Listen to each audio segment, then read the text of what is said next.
నువ్వేమనుకునంటే ఒక్క చిన్న మాట చెప్పరా. మనమేమాత్రం ఆశపడకుండా ఏమీ ప్రయత్నం చేయకుండా దానంతటా అది వచ్చేది చావు ఒక్కటేనన్నా. నాలాంటోడు ఎలాగూ బతకలేడు కావాలనుకున్నా. నీకేం కర్మన్నా, బంగారం లాంటి లైఫ్. నీ వైఫ్ని మదర్ని ఒక్కసారి కూర్చోబెట్టి మాట్లాడితే మొత్తం ప్రాబ్లం సాల్వ్ అయిపోద్ది. దానికి చావు దాకా ఎందుకన్నా, బతకాలన్నా, ఫైట్ చేయాలన్నా.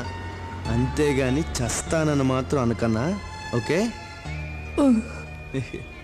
థ్యాంక్స్ అన్నా వాటర్ ఇచ్చినందుకు. సారీ అన్నా సుత్తి కొట్టినందుకు. వస్తానన్నా. సేవ్ బాయ్. సార్ అన్నా నేను డ్రాప్ చేస్తే ఎడిపోవాలన్నా. యాడికి పోవాలి? సహారా. ఇదేనా సారా కాదు? అప్పుడే వచ్చేసావా? నేను తెస్తా. మీ ఇల్లేడనా? అక్కడో ఇక్కడో ఎక్కడో, మొత్తానికి ఇక్కడే ఎక్కడో. నేను ఎత్తుకుంటాలే. మీ తన పైసలు వద్దనా? తీసుకో. నాకు తెలియక పైసలు నాకెందుకే? ఏందన్నా ఇది? Tomato ketchup. కొంచెం నోట్లో వేసుకుని కొంచెం నీళ్ళు వేసుకుని నవిల్లి ఊసేస్తే అచ్చం బ్లడ్ లెక్క ఉంటది. అంటే అంతే.